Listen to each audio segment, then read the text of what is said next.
Kan kamu tadi minta doa tuh, diminta pemimpin yang baik. Dan sekarang sudah ada tuh pemenangnya. Ya sudah, itu berarti pilihan terbaik dari Tuhan. Terus kalau Tuhan sudah memilih yang terbaik menurutnya, apa kamu meragukan pilihan terbaik Tuhan? Hola netizen yang tercinta, media sosial kembali digegerkan dengan pernyataan yang mengejutkan tentang Anies Baswedan. Kali ini ia disebut-sebut sebagai wali Allah. Pernyataan tersebut dilontarkan oleh seorang pria hingga akhirnya viral di media sosial. Pria dalam video ini mengingatkan agar sebaiknya para pembenci Anies berhati-hati. Lebih lanjut, ia mengingatkan agar para pembenci Anies sebaiknya berhati-hati sebab itu sangat berbahaya. Sontak saja video itu menuai perdebatan netizen yang budiman. Banyak dari mereka yang tidak sependapat dengan keyakinan pria tersebut yang menduga Anies adalah wali Allah. Kabar saya, beliau adalah waliullah ya, mungkin ya, masya Allah ya, mungkin beliau adalah wali Allah. Ya kalau memang betul-betul beliau wali Allah ya, maka kita berhati-hati. Bagi pembenci Bapak Anies harus hati-hati ya. Bagi yang tidak suka dengan Bapak Anies harus hati-hati. Kenapa? Ya karena dalam suatu hadis disebutkan bahwa barang siapa yang memusuhi waliku, sesungguhnya aku mengumumkan perang terhadap dirinya. Jadi jangan sampai ya kita memusuhi walinya Allah ya. Kalau kita musuhi walinya Allah, maka Allah akan menyatakan perang kepada dirinya. Kalau sudah menyatakan perang, pasti dia hancur dan kalah. Nah, gimana nih menurut netizen yang terhormat? Silahkan berkomentar ya. Nah, kenapa alasannya gue tidak memilih Bapak Anies Baswedan? Dari sini kalian bisa lihat, waktu dulu mencalonkan menjadi gubernur, pada saat debat, nah ini bahasanya seperti ini. Pak Ahok itu orangnya logis, logika dipakai. Bukan retorika apa sih apa yang banyak-banyak umpama gitu. Pak Ahok itu tidak seperti itu. Jadi setiap politik itu menggunakan akal sehat, bukan menggunakan senjatanya, menggunakan agama menjadi bahan politik seperti itu. Untung tidak jadi presiden. Kalau jadi presiden, mau jadi apa Indonesia ini? Mau jadi apa? Karena Pak Anies itu tipe kalau orang kalau salah itu dia tidak minta maaf, dia malah ngeles. Umpamanya kayak air aja, katanya kalau banjir itu bukan banjir, tapi itu parkir airnya. Jadi sebenarnya Pak Anies itu politik atau pelawak? Lah komentar aja, komen aja ya. Pak Anies itu cocok menjadi pelawak atau politisi? Kuliah di ekonomi, milihnya yang naikin pajak untuk gaji pejabat. Termasuk keluarga ente. Kenapa? Nggak aman posisinya. Mbak, saya akhirnya tahu siapa Mbak. Bukan dari gue, netizen tuh yang cari tahu. Mbak, tahu nggak sih Mbak, pajak yang akan dinaikin itu seperti apa? UMKM aja Mbak, yang di bawah 500 juta aja nggak kita naik, nggak dinaikin, nggak kena. Jadi ada kriteria-kriterianya tertentu Mbak. Kan ada nih catering yang kerjasamanya sama yang kayak gimana. Ada Mbak, nanti kan ada pendataannya, ada namanya digitalisasinya untuk memantau keuangan setiap perusahaan dan nggak dilibatkan juga. Kalau untuk restoran itu kan kalau yang restoran yang kelas-kelas atas ya kan dibebaninnya sama konsumen. Jadi bukan untuk pejabat itu dinaikin, ada pemangkasan di anggarannya dia yang udah nggak lost kontrol. Ini lagi dikontrol, makanya dipakaikan sistem digitalisasi. Tahu digitalisasi? Cari aja di Mbak Google, ntar gue disangkanya ini lagi, ada bacaannya lagi. Aman nih, Mbak tahu apa pura-pura nggak tahu untuk bikin opini? Ada 2 pemahaman pajak dan rasio pajak Mbak, ada 2 pemahaman. Nah yang terkecoh ini pajak, orang bermindset, oh nanti ini naik Mbak. Yang perokok aja Mbak, itu pajak rokok itu naik dibebankan ke konsumen. Mbak, lo tahu gak rokok gue dulu 16.000, sekarang 32.000. Karena kita perokok tetap aja kita beli. Mbak, pajak terbesar itu ya rokok, pusat hiburan. Jadi nggak ngaruh sama orang-orang yang bawah tuh, nggak ngaruh. Harusnya bersyukur yang pada penikmat jalan-jalan bagus. Kita orang bijak taat pajak, rokok. Yang lo takutin itu kan rasio pajak, penerima pajak. Nah nanti nih mau dipegang langsung nih sama presiden. Lu pada ketakutan nih. Biasanya kan pajak itu kan penerimaannya setiap daerah.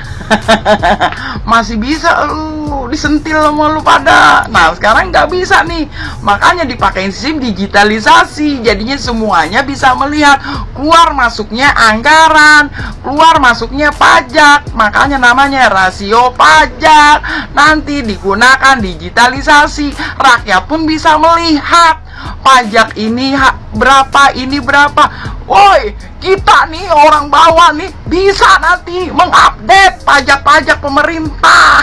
Jadi saling menjaga ya, kekayaan negara, uang negara. Paham? Lu takut kan kalau rasio pajak di ACC? Takut kan lo? Karena sistemnya digitalisasi, kita bisa lihat. Takut kan lo? Bukan pajak-pajak yang lain, mbak. Bukan gue yang tukang cilok kena pajak, tukang bakso tuh kena pajak, bukan.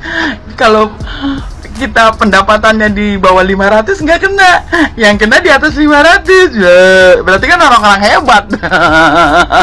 Nyantai aja sih, yang takut siapa? Yo siapa? Salah satu keluarga Anda kan? Si mbak, lo kan ekonomi nih pasti paham. DJB dan Bea Cukai aja harus berkolaborasi untuk melebur jadi satu pendapatannya pajak. Udah nggak bisa lagi ada black market nggak ada lagi barang-barang BM tuh, nggak bisa, harus kena ya. Paham? Nah bingung dengan track ratio itu kan PDB, pendapatan daerah bruto, pendapatan di daerah. Nah itu mau kita pantau, mau dipantau pajaknya, ada yang masuk, ada yang enggak, pendapatan daerah bruto. Kalau yang petani biasa nggak mungkin, itu kan ada yang perkebunan yang karyawannya jutaan orang, bahkan ribuan orang, bahkan ratusan orang, ada loh, ada. Jadi jangan salah mbak, namanya track ratio. Nanti di track pajaknya tuh, ya kan, UKM di track, mana yang penghasilannya 500 juta di track ratio, tau kan track ratio. Rotasi, tahu kan? Nah udah gua kan cuman pedagang cilok. Ntar ada yang komen lagi, datanya dari mana? Nggak tahu, gue juga bingung. Tapi kadang kalau pas ada komen yang kayak gini, ini kan gue pernah ngeriset, ini gue pernah ini. Jadi kayak gitu ruang sih. Datang dengan sendirinya, gue juga bingung bisa jadi smart begini. Padahal hidup gue nyaris tragis. Untuk para pendukung 01 dan 03, yuk kita merefleksi diri. Untuk apa? Ini, kalian sadar nggak kalau pikiran kalian itu diarahkan seolah-olah pilpres ini curang? Pikiran kalian tidak diarahkan kalau pileg ini curang? Padahal sesuai fakta di lapangan, pileg itu rata-rata pakai ini ya. Bapak Ibu dapat kan? Dapat. Kalau capres, ada nggak? Nggak ada.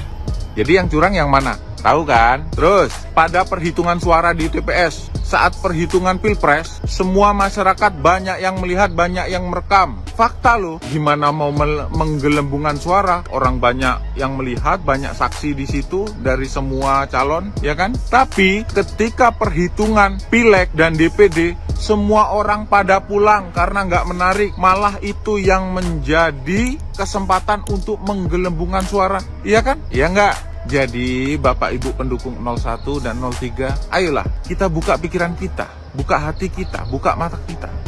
Pilpres itu curangnya di mana? Buktinya mana? Ya kan? Tapi kalau pileg, nyata-nyata di depan mata masyarakat kecil seperti kita sudah bisa membuktikannya kalau itu curang. Ya kan? Kalau pilpres bisa nggak masyarakat kecil seperti kita itu membuktikannya? Sulit kan? Ya karena memang nggak ada kecurangan yang nyata. Tapi kalau pileg nyata. Jadi gini Bu, Bapak, elit-elit partai, calon-calon yang kalah itu memang sengaja mengarahkan pikiran kita masyarakat itu untuk menuduh 02 curang. Karena mereka itu tidak mau kalah, mereka yang mau menang. Gitu loh Bapak Ibu, ayo sadar. Kita itu jangan mau digontok-gontokkan, jangan mau kita harus damai, berangkulan bersama, kita damai untuk Indonesia maju ke depan ya Bapak Ibu, kita damai ya.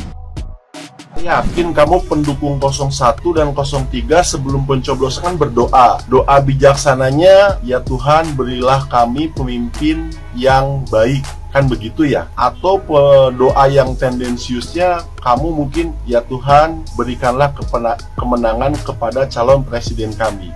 Sebenarnya doa kamu tuh udah terjawab. Kan kamu tadi minta doa tuh, diminta pemimpin yang baik. Dan sekarang sudah ada tuh pemenangnya. Ya sudah, itu berarti pilihan terbaik dari Tuhan.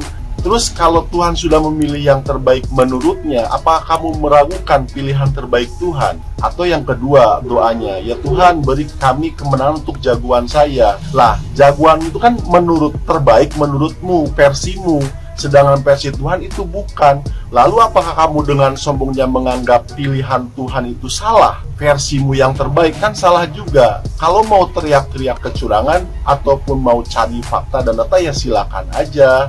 Tapi nggak usah bawa-bawa Tuhan gitu loh. Karena Tuhan tuh nggak punya cuma kamu aja. Tuhan itu milik seluruh rakyat Indonesia.